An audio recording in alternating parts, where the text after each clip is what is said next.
Well, we're here at what must be one of the most testing days that Silverstone circuit has ever experienced at the end of Hurricane Doris. Well, okay, I know it's not a hurricane, it just feels like one here. But we're here today for the launch of the Mercedes-AMG, the brand new car, right in the middle of the launch season. And all the new cars, it's the first chance to see them all under the new regulations. They're going to be wider, they're going to be harder to overtake. The aerodynamics are going to look different, particularly at the front and back. And wonder of wonders, they sound more like racing cars. New driver pairing here at Mercedes with Valtteri Bottas joining from Williams to sit alongside Lewis Hamilton.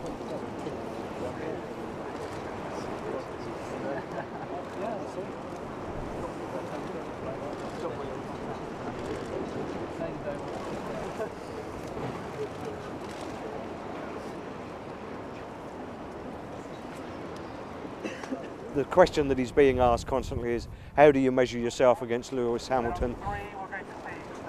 I think in short, his answer really is, well, I wouldn't have taken the job if I didn't think I could measure up to his standards. It's going to be a great challenge for me going up against Lewis as my teammate, but at the same time we are teammates and we need to work together for the team.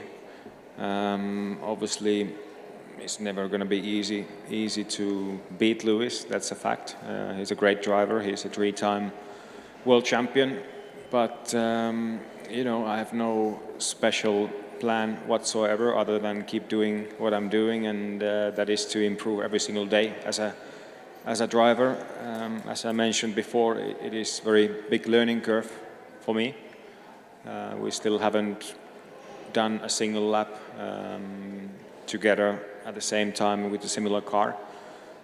So it's only guessing how we're going to compare, and we will find out very soon. But I'm feeling good for the season, and time will show how it really is. But no plan, but as usual, I will do every single bit I can and trust my talent. Fresh blood, fresh new ideas is always a great thing, and Valtteri's fresh new ideas and energy and experiences will add to the great foundation we already have as a team. I don't know Valtteri very well. I've seen him at the racetrack a couple, every now and then, and we bump into each other on the parade or in the drivers' briefing. That's been it, and we've always had pleasant, short discussions. And I saw him at the factory. This is like the third time I've really seen him. I saw him the other day as the car was being built. We had a small chat, and then we have had a small chat today as well.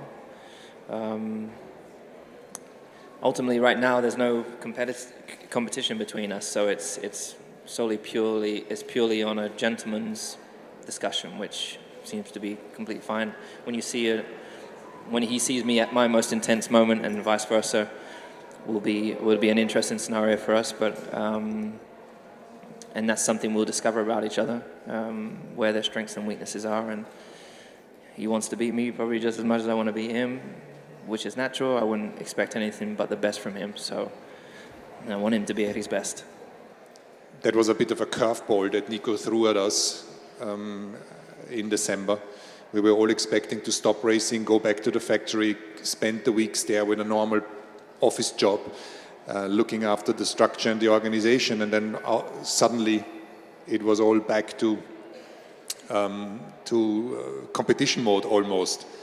It was interesting to find out how the driver market really looked, because within 48 hours we pretty much understood where every other driver stood, almost every other driver stood, and we started to analyze properly who would be the best fit for the organization. And it's, of course, it comes down to talent, speed, intelligence,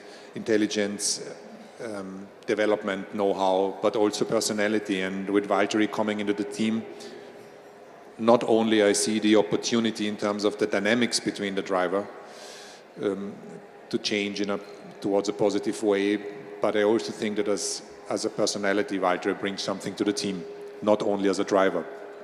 The stopwatches will ultimately tell the truth of that story. Lewis, triple world champion, aiming for a 4th world championship. Valtteri, who's done very, very well at Williams over the last few seasons, but will his talent really measure up?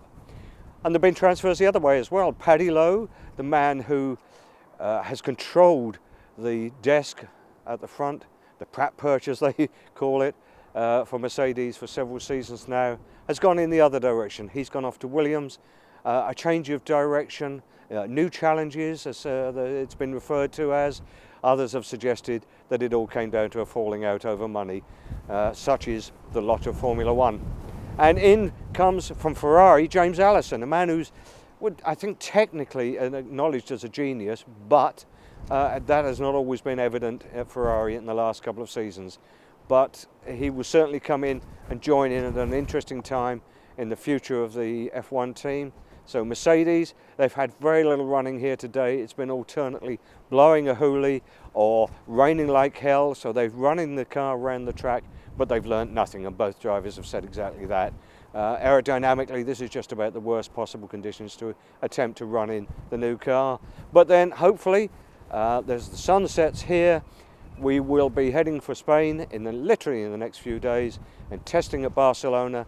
And finally, we will start to match one team against the other. So 20 races, 20 cars, 10 teams, and we will just see whether the cars really are more interesting than they were over the last couple of seasons. They sound better. I think they look better. Let's see whether they give us more excitement than has been the case.